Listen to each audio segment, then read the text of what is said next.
लोग मन्नत मांगते एक ही व्यक्ति के साथ विवाह करने के लिए, ठीक है। और जब व्यक्ति मिलता है तो इतने झमेलों के साथ आता है, वो लगता है इससे तो मैं ना मिलता ज्यादा अच्छा था। हमारे ही संकल्प कभी कभी हमारे लिए ही बाधक बन जाते हैं। हमें लगता उसमें सुख है, पर जब वो प्राप्त होता है तो दुखों का झमेला लेकर आता है।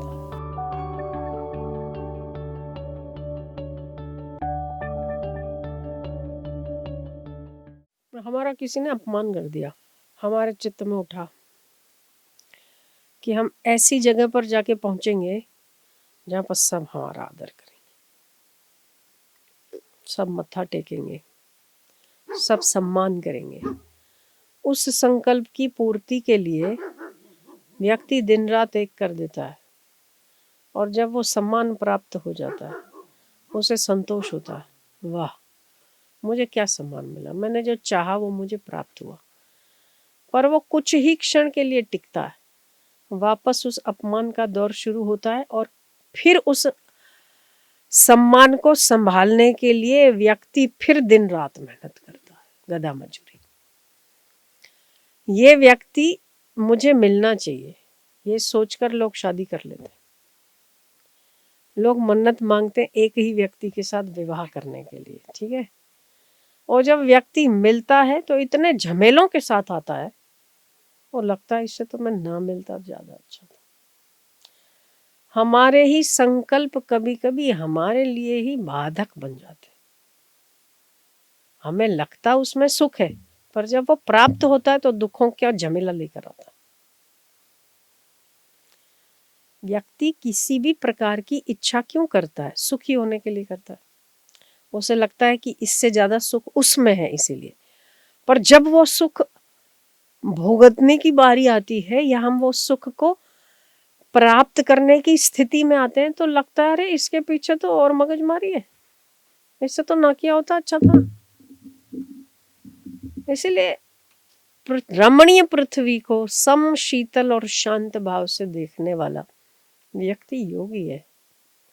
न किसी बात की कामना करो, न किसी बात की इच्छा करो, तो क्या सहज में प्राप्त हो वैसा कर्म कर लो।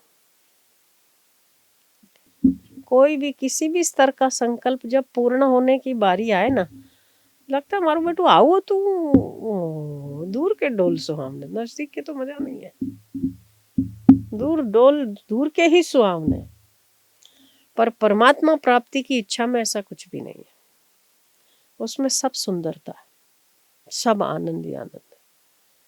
तो इच्छा करो तो छोटी मोटी, ऐसे छोटे मोटे संकल्प की काय को करो, ये हो जाए तो हो जाए तो हो जाए तो एक ही इच्छा ईश्वर प्राप्ति की हो। तो इसके लिए रास्ते में जितने भी प्रेम स्नेह सम्मान देने वाले मिले उसको देते जाओ, लेते जाओ, आदान प्रदान करते जाओ, मूल लक्ष्य को नहीं भूलना। तो ऐसा व्यक्ति आनंदित जीवन व्यतीत करता है, वरना तो आपाधापी में सभी लगे पड़े। कितने ऊंचे महामंडलेश्वर बन जाए, नाम लग जाए 108, 1,00,000, 1,000, 108, कुछ नहीं होता। हाँ,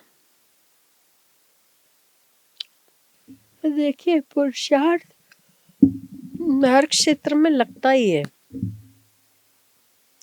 पढ़ाई करो तो पुरुषार्थ है, अच्छे कपड़े पहनो तो पुरुषार्थ है, कुछ चीज घर में लाओ तो पुरुषार्थ है, शादी करो तो बच्चे पैदा करने में पुरुषार्थ है, बच्चे पैदा करो तो पढ़ाने में पुरुषार्थ है, धन कमाने में पुरुषार्थ है, धन खर्चा करने में कहाँ पुरुषार्थ नहीं, हर जगह पे पुरुषार्थ।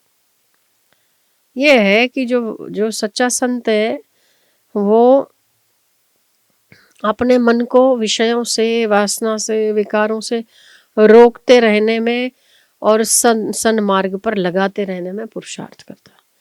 तो जो व्यक्ति पुरुषार्थ दो प्रकार के होते हैं, एक तो बाह्य पुरुषार्थ होता है और एक तो आंतरिक पुरुषार्थ होता है।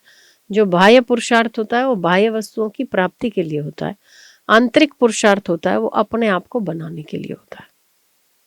आंतरिक सद्गुणों का विकास करने के लिए, संयम सदाचार के गुणों का विकास करने के लिए पुरुषार्थ होता है। तो वो जो पुरुषार्थ है, आंतरिक पुरुषार्थ, वो व्यक्ति को महामानव बना देता, सबसे श्रेष्ठ बना देता है। और बाह्य पुरुषार्थ है तो जो पुरुषार्थ किया वो प्राप्त तो हुआ, पर फिर प्राप्त होने के बाद फिर उसमें भी झंझट है। इसमें अगर पुरुषार्थ किया तो आनंद ही आनंद है। मन को जिन जिन विषयों की ओर जाए वहां वहां से रोकना पुरुषार्थ। ऐसे मन में आए ऐसा कर ले तो कुत्ते और पशु में, पशु और मनुष्य में अंतर क्या? तो पुरुषार्थ किस बात का चाहिए? पुरुषार्थ अपने आप को रोकने का ही चाहिए, विवेक की जागृति चाहिए। स्वयं को हर जगह से मन को रोक के अपने आप में अपने भीतर लगाना पुरुषार्थ।